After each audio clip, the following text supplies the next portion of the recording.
জানো তো, আমি একজন রবীন্দ্র অনুরাগী মানুষ। রবীন্দ্রনাথ ঠাকুরের ভাইজি প্রজ্ঞা সুন্দরী দেবীর বানানো হিমকণা পায়েসের রেসিপিটি আজ আমি তোমাদের সাথে শেয়ার করছি।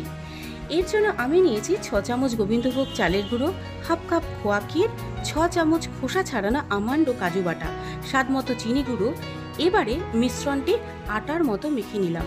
এরপর ছোট ছোট বলের আকারে তৈরি করে নিলাম। লক্ষ্য রাখতে হবে বলগুলো যাতে ফেটে না যায়। অপরদিকে আমি 1 লিটার দুধকে জাল দিয়ে হাফ লিটার করে নিয়েছি।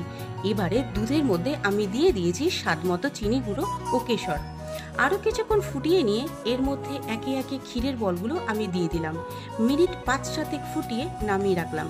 ক্ষীরের বলগুলো দিয়ে বেশিক্ষণ নাড়াচাড়া করা যাবে না একদমই। হিমকণা পায়েস তৈরি হয়ে গেলে ফ্রিজে রেখে ঠান্ডা ঠান্ডা সার্ভ করতে হবে।